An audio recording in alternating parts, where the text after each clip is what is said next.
Buenos días a todos, a todas. Muchas gracias por concurrir, por venir un día de semana en este horario que es tan complicado para todas nuestras actividades. Pero bueno, por suerte tenemos la agradable y la importante visita de Débora Kestel, que más allá de su posición a nivel mundial en términos del sanitarismo y fundamentalmente de la salud mental, es una persona de Bahía Blanca, es una persona formada en la Universidad Pública Argentina.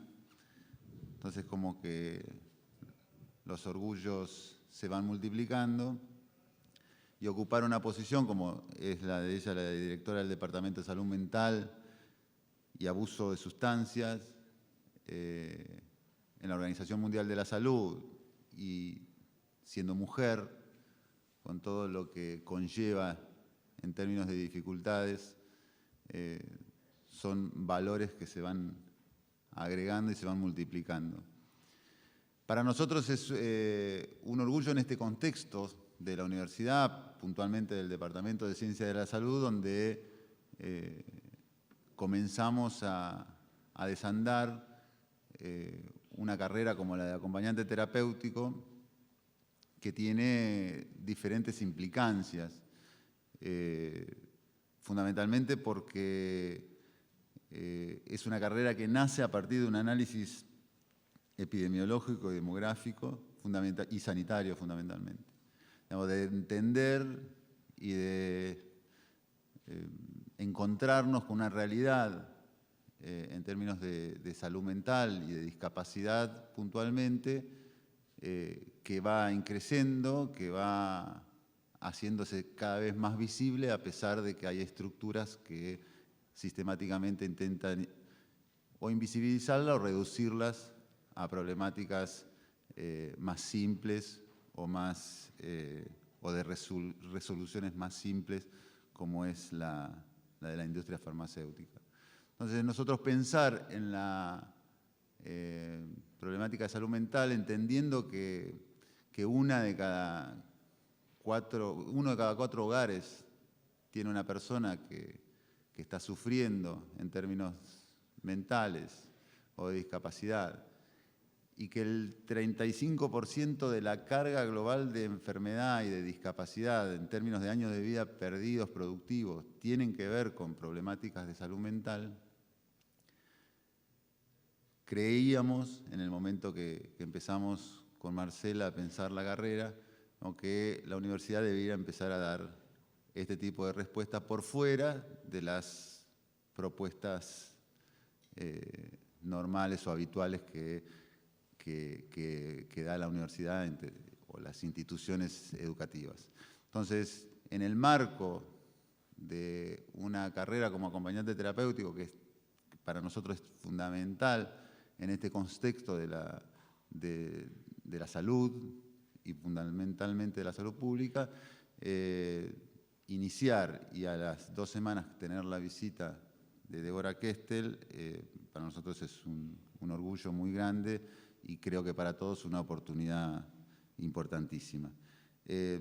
Hablar del currículum de Débora creo que es innecesario, todos lo conocen, pero fundamentalmente es actualmente la directora del Departamento de Salud Mental y Abuso de Sustancias de la Organización Mundial de la Salud, fue jefa de unidad de salud mental y abuso de sustancias de la Organización Panamericana de la Salud, desarrolló actividades relacionadas a la salud mental y la práctica de la salud mental en Trieste, que es un lugar paradigmático en términos de salud mental y de desmanicomialización. Como dije, es egresada de la Universidad de La Plata y del Melchor Romero, punto que ahí compartimos.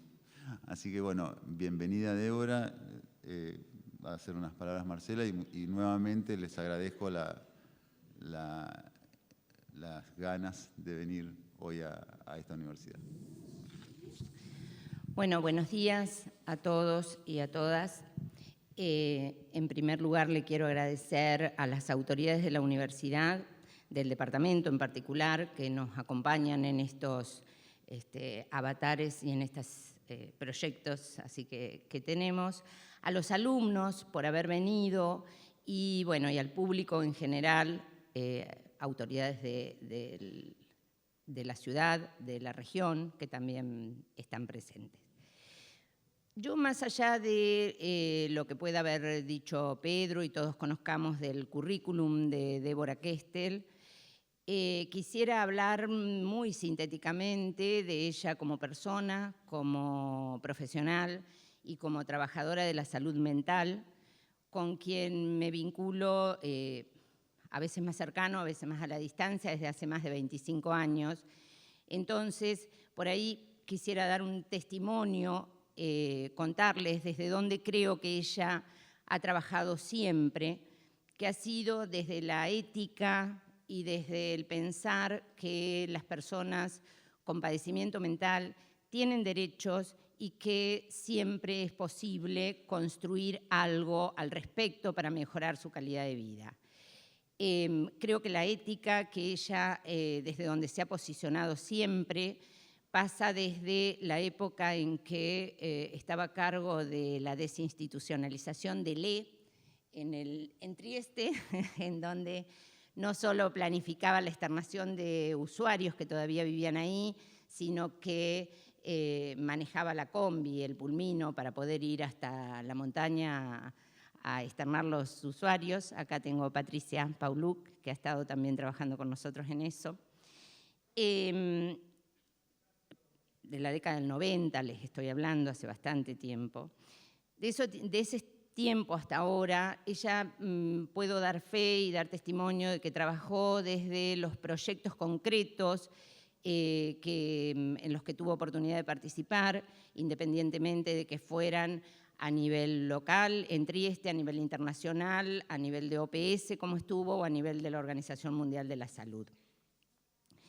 Puedo decir que, sin equivocarme, que ella siempre mantuvo esta posición de la defensa de los derechos de las personas con sufrimiento mental. Y también puedo decir que no buscó a priori los cargos que ocupó, y esto me hago cargo de lo que digo, sino que accedió a ellos a través de su lucha, a través de su posición y a través de su perseverancia y, por supuesto, con el reconocimiento de los demás a su capacidad extraordinaria de trabajar o de trabajo. Que hoy la tengamos en la universidad pública en el inicio de esta carrera es para nosotros un lujo y un honor poder contar con su presencia, con sus palabras, con haberse hecho un tiempo dentro de sus vacaciones personales para ofrecernos este espacio. Y bueno, y también es una oportunidad para poder demostrar, o ella da cuenta de esto, que la salud mental no es patrimonio de alguno en particular o de algunos, sino que es una construcción colectiva en el marco de la salud pública. Gracias, Débora. Bueno, ¿anda? Sí. Bueno, muchísimas gracias por estas palabras. Debo confesar que me quedé un poco preocupada cuando Marcela dijo que iba a hablar de los 25 años que hace que nos conocemos. Dije, a ver, ¿qué va a decir? Pero bueno, gracias. Es un gusto estar acá, es un placer y es seguramente un privilegio también poder contar con esta audiencia. Mientras escuchaba estas palabras y un poco viajaba yo misma en los distintos roles y espacios que ocupé y en los compromisos que asumí con el correr de los años, pensaba que en realidad mi modo favorito de interactuar con la gente no es no es una charla, no es una presentación, pero es muy difícil hacerlo, hacer un diálogo así. Entonces, bueno, voy a hacer esta presentación, he preparado algunas diapositivas para traer un pantallazo de lo que son las problemáticas y las prioridades de las que nos ocupamos, pero voy a tratar de no Iba a decir de hablar muy rápido, pero eso puede ser un problema porque sé hablar muy rápido. Pero no, de tratar de ir pasando algunas a lo mejor un poquito más rápido. Si se animan a interrumpirme durante la presentación, lo voy a apreciar. Si no se animan, al menos al final que podamos tener un diálogo. Digo eso porque a veces uno dice, háganme preguntas, pero es muy difícil interrumpir a alguien cuando está hablando, ¿no? Así que me voy a parar porque además tengo un poquito de frío. Necesito, mira, acá tengo esto, Marcela. Aparentemente funciona. Hace un poquito de frío, pero además porque sí me puedo mover un poco más libremente. Así que bueno, nuevamente muchísimas gracias por esta oportunidad y por esta presencia. Y ahí vamos. Otra aclaración es que están las diapositivas en inglés. Lo siento, pero no tuve tiempo. Es mi primera presentación en español. Mientras estaba en la región de las Américas tenía frecuentemente la posibilidad de hablar en castellano, ahora no. Y hace muy poquito que estoy en este rol, así que estoy debutando también en eso. No tuve tiempo, sinceramente. Obviamente voy a hablar en castellano, pero las diapositivas están en inglés. ¿Hay algún modo para evitar esto? Ok. Ahí está. Bueno, vamos a empezar entonces con cuáles son los desafíos. Y uno de los principales desafíos, me anticiparon acá las palabras del señor decano, que es el tema de la carga de la enfermedad y la prevalencia. 1 de cada 4 personas tendrá en algún momento de su vida o ha tenido algún problema de salud mental por uso de sustancias o problemas neurológicos. Hace un par de años hicieron un estudio en Estados Unidos y resultó que 1 de cada 5 adultos tiene un problema de salud mental. Así que la presencia de esta problemática desde el punto de vista de la cantidad de personas que tienen el problema es muy amplia. Pero también lo que se mencionaba es que de todas las enfermedades que componen lo que se da en llamar la carga de la enfermedad y los años de vida ajustados por discapacidad, los temas de salud mental han ido conquistando terreno. Salud mental, uso de sustancias, problemas neurológicos. Y llegan, según algunos estudios, si ponemos juntos salud mental, temas neurológicos, suicidios, que está bajo la categoría de accidentes, ¿no? No sé cómo se dicen. ¿Injurias? Okay. Injurias. Es cada vez más alto. Y cada vez más alto es válido, sea en países desarrollados que en países con más dificultades. Lo que históricamente ocupaba un rol, las enfermedades transmisibles, las enfermedades contagiosas, digamos, ¿no? o los problemas vinculados a la salud materno-infantil, que tenían un porcentaje muy alto en la escala de los problemas de los países en vías de desarrollo o con menor capacidad de desarrollo, hoy por hoy ese porcentaje se va reduciendo y aumentan estos otros problemas. Si miramos en este pastel, que son los años de vida perdidos por discapacidad, ¿cuántos saben qué es todo esto? Años de vida ajustados por discapacidad, años de vida perdidos por discapacidad. Levanten la mano. Ok, alguien sabe, o alguien se animó a levantar la mano.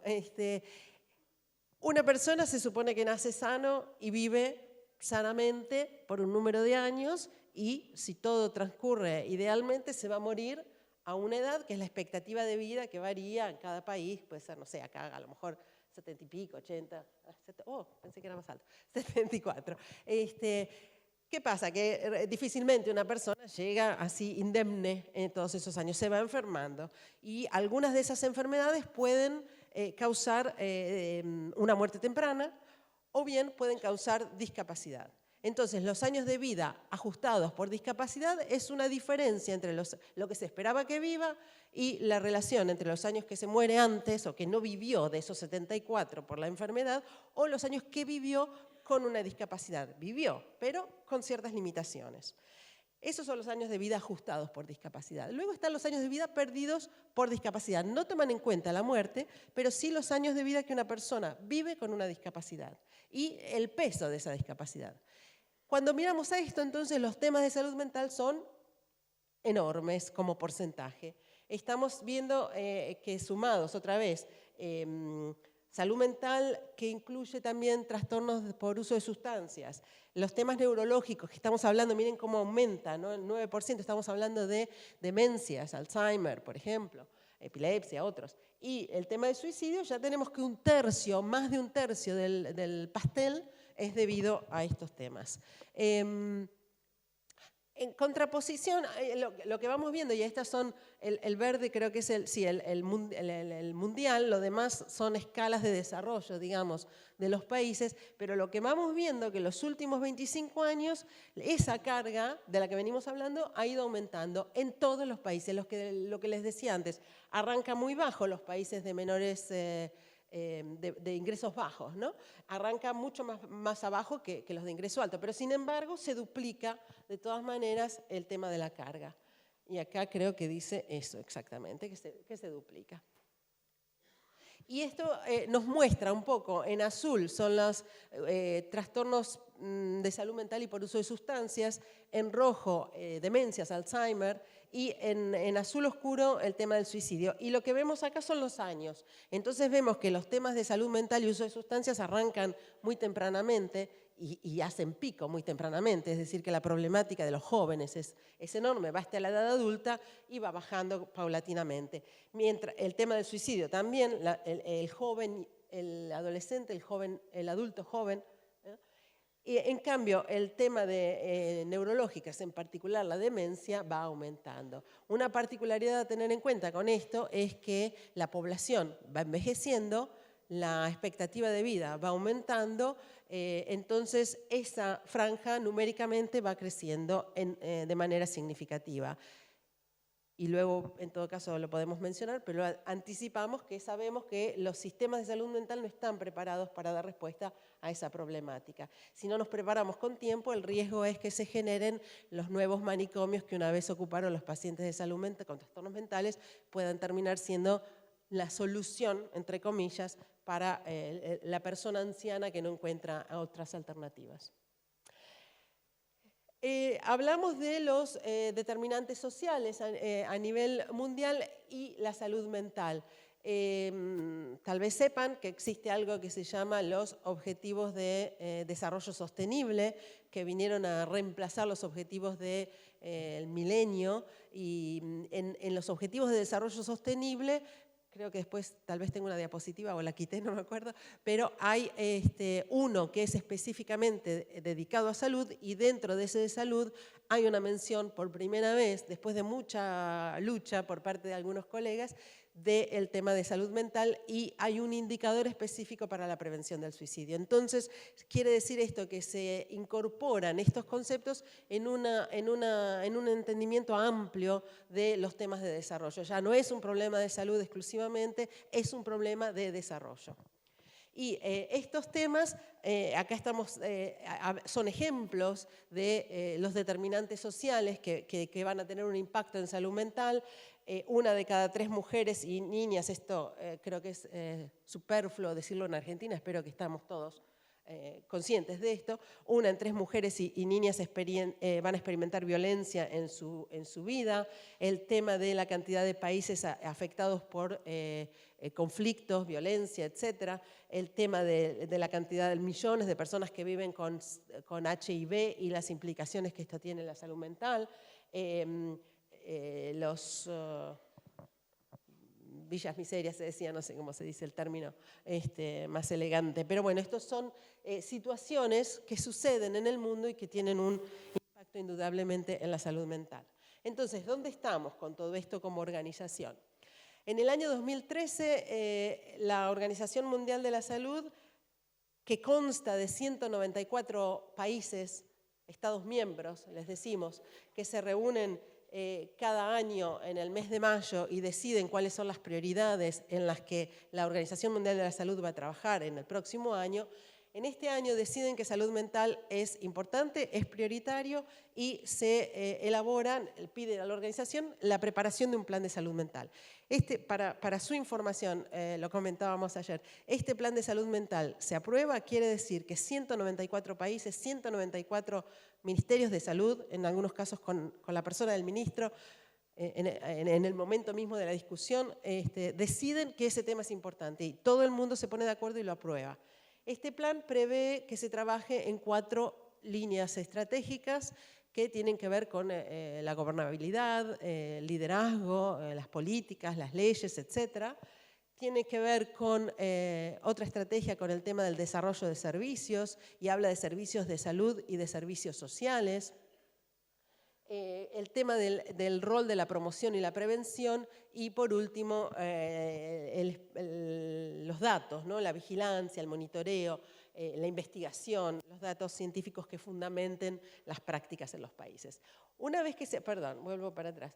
Una vez que se aprueba esto, entonces, los países se comprometen a implementar este tema, a trabajarlo. La organización no tiene el poder de ir a un país a decirle tiene que hacer eso, haga eso, no tenemos un poder ejecutivo.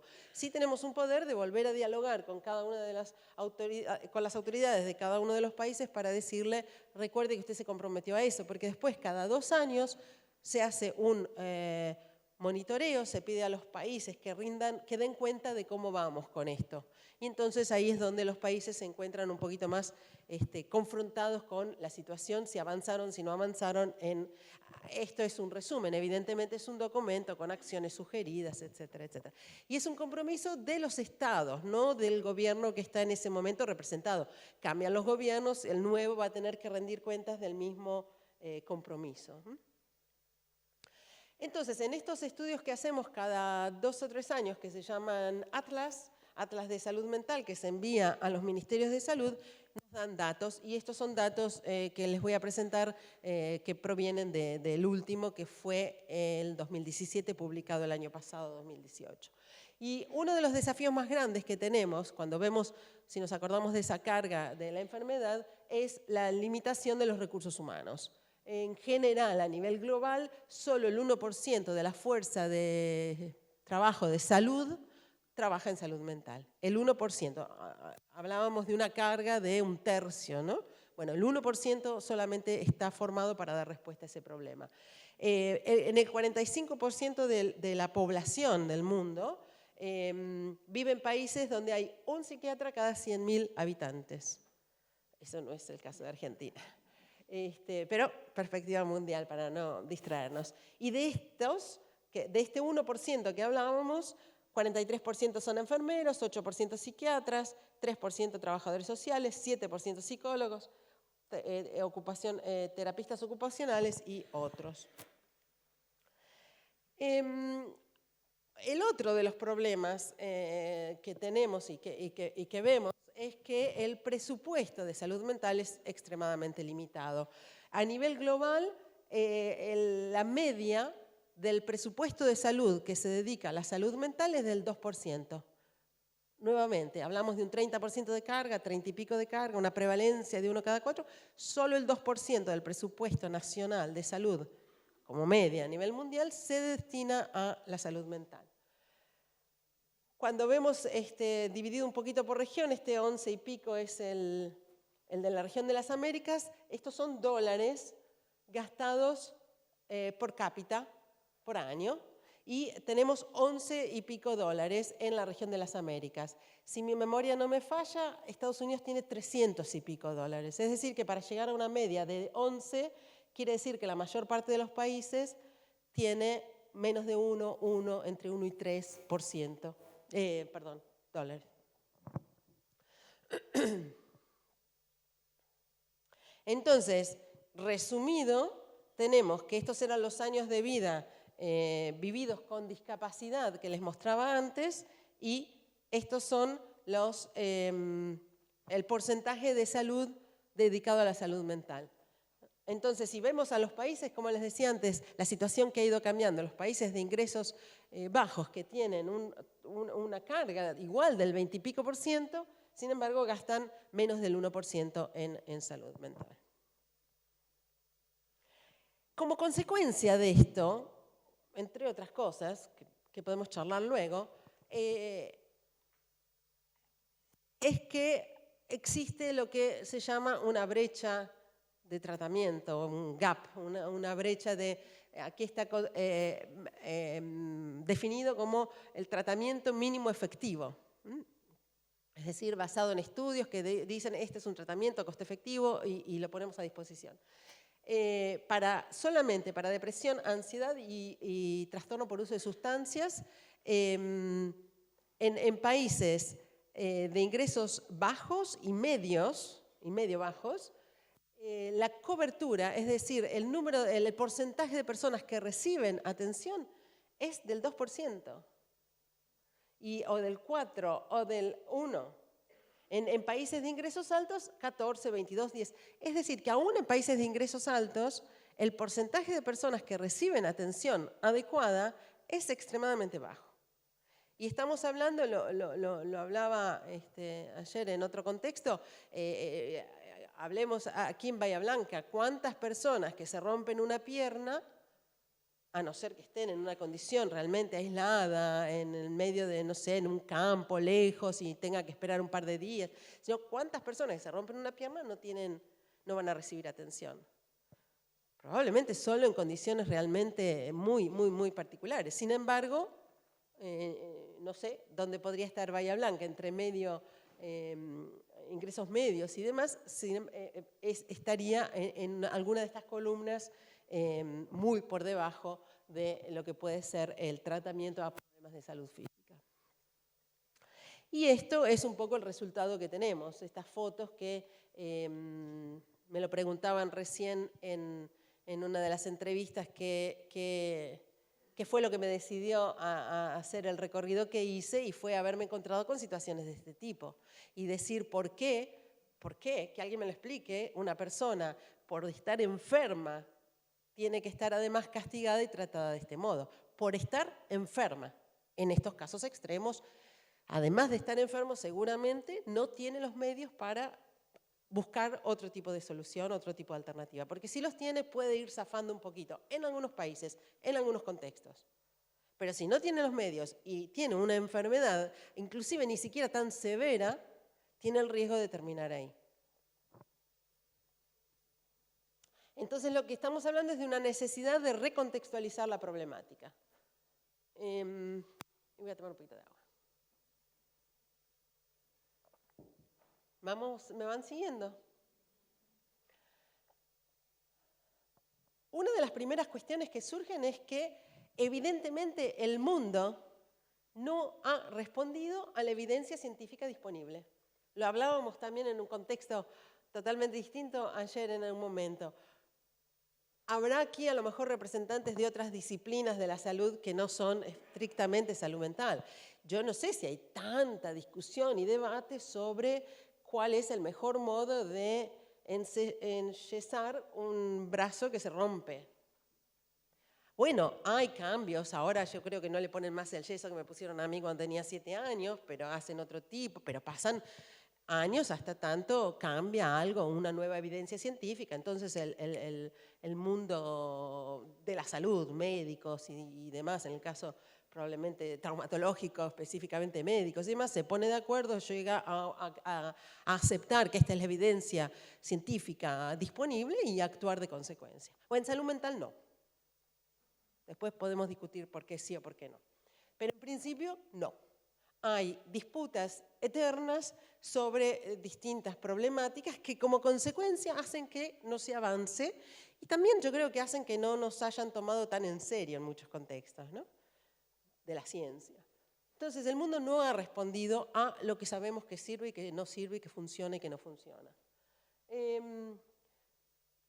Mi predecesor, iba a decir un colega, pero es mi predecesor, el que fue antes director, como lo soy yo ahora, decía que cuando hablamos de salud mental, todos somos países en vías de desarrollo, él decía, ¿no? Porque justamente ni aún los países con mejores posibilidades han logrado dar una respuesta integral y completa al tema de la salud mental. Entonces, evidentemente no se trata solo de cubrir esa brecha de tratamiento, que sí que hay que cubrir, pero también hay que cubrir la brecha en la prevención, en la promoción, el cuidado, la calidad. Es mucho más complejo y mucho más abarcativo que solo el tratamiento. Entonces, ¿les gustan las fotos que les puse? Me tomé el trabajo, las saqué de otros colegas, pero me parecían que eran lindas porque son un poco de todos distintos países. Entonces, tenemos distintos principios guía en los que estamos trabajando y un poco creo que esto tiene que ver con algunas de las dificultades con las que nos encontramos en general. Y es que Por ejemplo, en la organización nuestra, todos los programas son HIV-Sida, tuberculosis, malaria, enfermedades contagiosas, enfermedades no contagiosas, diabetes, son todas enfermedades. Nosotros somos salud mental.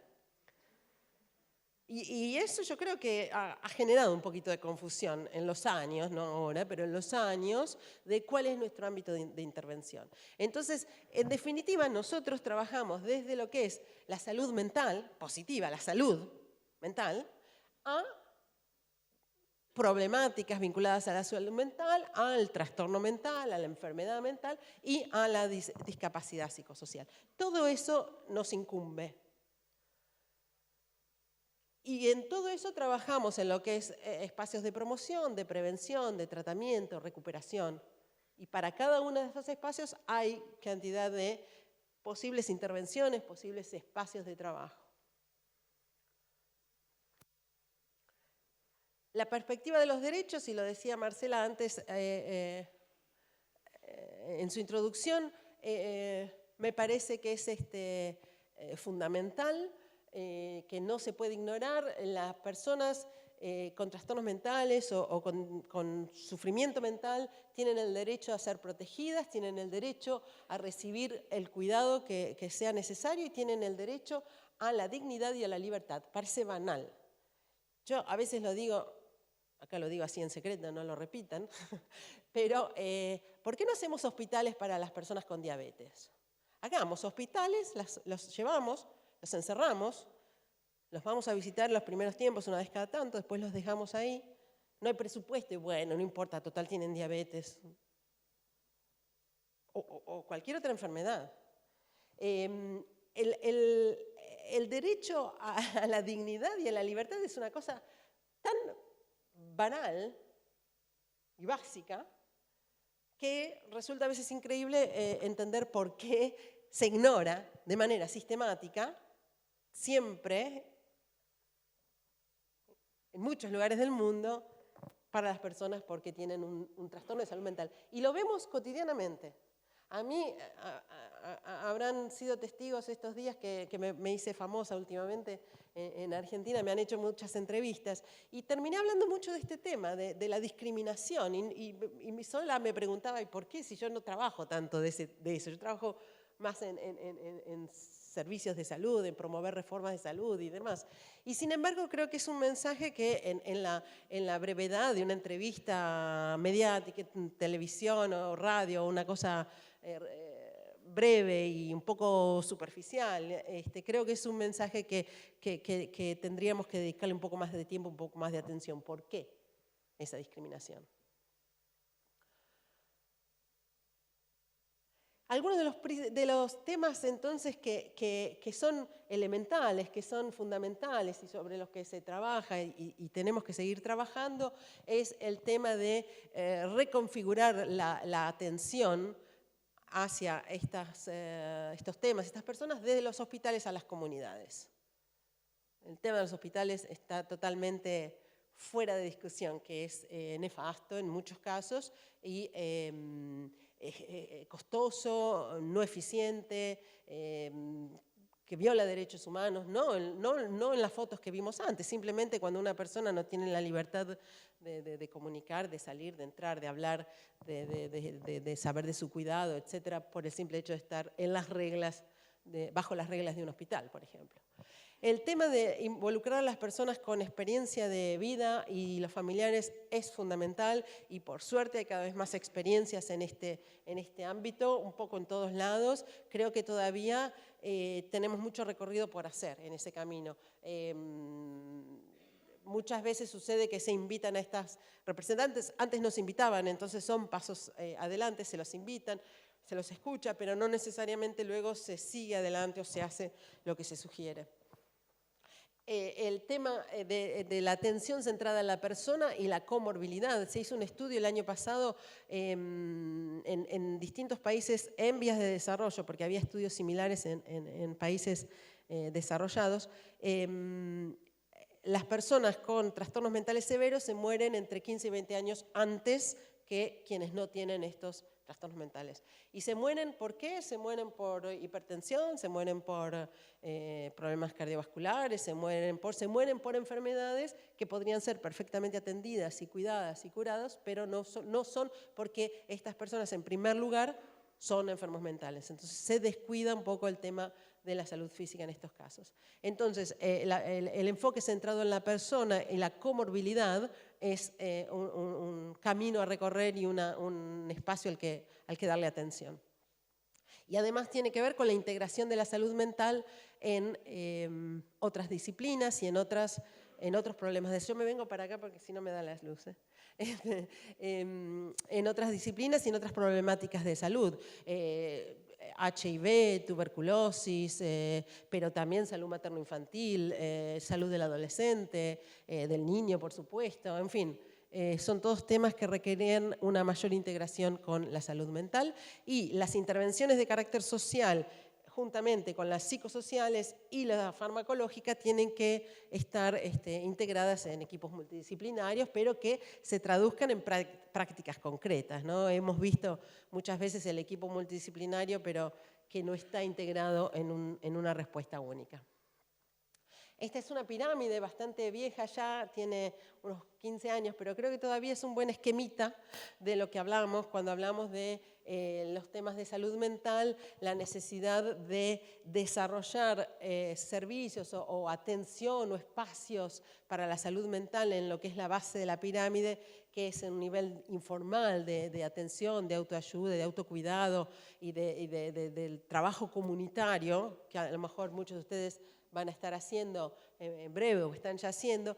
Luego va reduciendo, si esta es la población, obviamente, con los servicios en atención primaria. Estamos convencidos y hay evidencia ya científica consolidada que demuestra que personal de atención primaria, personal no especializado en salud mental, puede tener una formación adecuada para dar respuesta a cierto tipo de problemáticas y no tener que referir todo inmediatamente al especialista. Luego están los servicios especializados en salud mental y por último los servicios, en naranja son los servicios en la comunidad y por último servicios especializados que pueden ser las casas de medio camino o alguna institución especializada que pueda tener su razón de existir. Este es otro modo de mostrar lo mismo. Esto es del Departamento de Salud Mental de Trieste, pero siempre lo uso como ejemplo porque creo que es otro modo de mostrar la comunidad y los distintos tipos, la red de servicios que deberían existir, estos y otros que deberían existir cuando hablamos de salud mental. Es la comunidad que tiene que tener un rol y son los distintos niveles de complejidad de servicios dentro de salud, fuera de salud, que deberían estar activamente involucrados, siempre centrados en la persona y en la continuidad del cuidado. Entonces, algunas de las estrategias que estamos siguiendo, que traje algunas diapositivas así como ejemplos de en qué estamos trabajando nosotros. Si se acuerdan, empezamos con que tenemos un plan de acción que tenemos que implementar, que tenemos que trabajar con los estados. Entonces nosotros vamos a los países, encontramos a las autoridades, pero también trabajamos con los profesionales para identificar cuáles son las problemáticas y cómo podemos colaborar y en qué podemos ayudar. Entre eso, desarrollamos nuestros propios estudios, sea recogiendo estudios existentes, sea estudios, me refiero a trabajos de investigación, publicaciones y demás, sea realizando nuestros propios, cuando estamos hablando de espacios que nadie ha estado trabajando. Entonces decimos, hace falta trabajar este tema, entonces ahí lo desarrollamos nosotros mismos y así vamos desarrollando herramientas que luego se ponen a disposición, se traducen, están de gratis acceso para todo el mundo. Y esto, por ejemplo, es una herramienta que se está trabajando mucho, que es calidad y derechos, es sobre la base de estándares de calidad y de derechos humanos, la Convención de los Derechos de las Personas con Discapacidad, y cómo medir la calidad de los servicios y cómo promover el desarrollo de servicios que respeten estos estándares. Ahora estamos identificando una cantidad de ejemplos de servicios posibles en las distintas instancias que los países han ido desarrollando y que sirven, son útiles, son ejemplos. Entonces estamos viendo cómo documentar y cómo ponerlos a disposición. El MHGAP, que es otra herramienta que se desarrolló hace muchos años y creo que es una de las más utilizadas a nivel mundial de lo producido por nosotros mismos, que son guías clínicas para personal no especializado en temas de salud mental, básicamente el médico general, la enfermera, el personal que trabaja en distintos ámbitos de salud primariamente, pero no exclusivamente, que identifican las prioridades más frecuentes y con mayor prevalencia y que para las que existen tratamientos costo efectivos de salud mental para adultos, para niños y adolescentes, algunos temas neurológicos como la demencia y la epilepsia y el tema de alcohol y drogas. Y con eso se forma al personal para que pueda entonces intervenir, y lo hablábamos también estos días,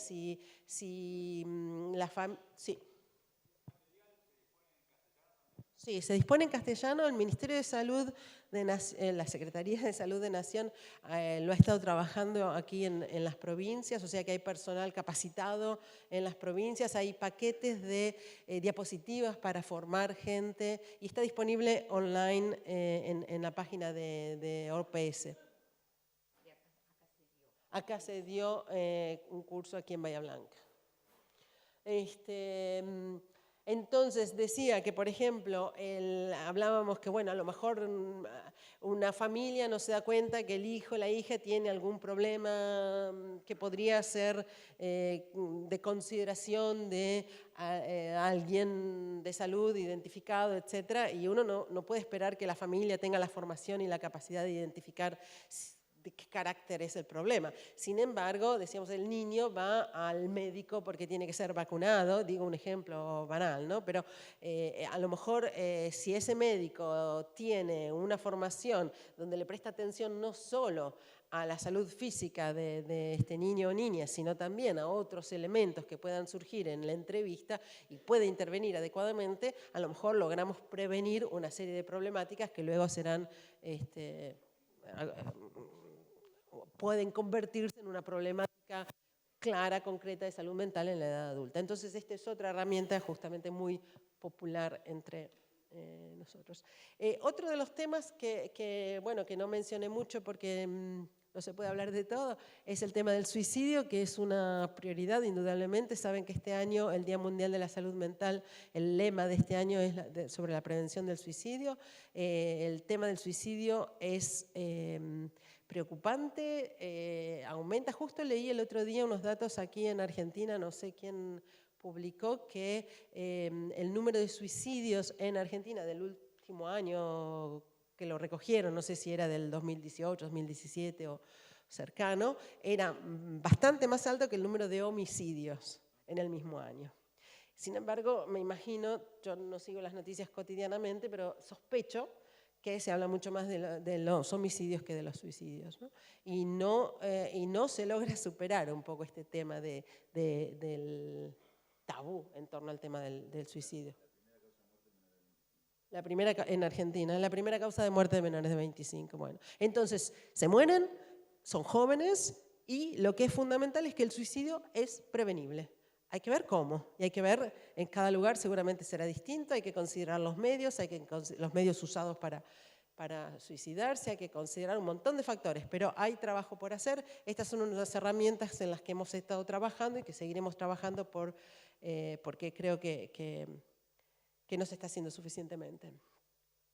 En el tema de emergencias, un poco solo brevemente, las emergencias suelen ser lo que se llama ventanas de oportunidad, ¿no? A nivel internacional, pero también a nivel local. Cuando sucede una emergencia hay mucha atención, ¿no? de las autoridades, suele haber muchos recursos. En grandes desastres naturales o no naturales, de guerras y demás, a nivel internacional hay también presencia de recursos, de dineros y demás. Entonces se usan frecuentemente para decir, bueno, construyamos algo mejor de lo que había usando esa oportunidad. Esa fue mi experiencia, así entré en la OMS y todavía es algo que se está haciendo hoy en día en distintos lugares del mundo. Estas son una serie de intervenciones, cada cuadrito es una distinta, que se fueron desarrollando, que son intervenciones psicológicas hechas con estudios muy cuidadosos y pilotajes y demás, para poder aumentar el tema de el número de personas que puedan atender a quien lo necesita.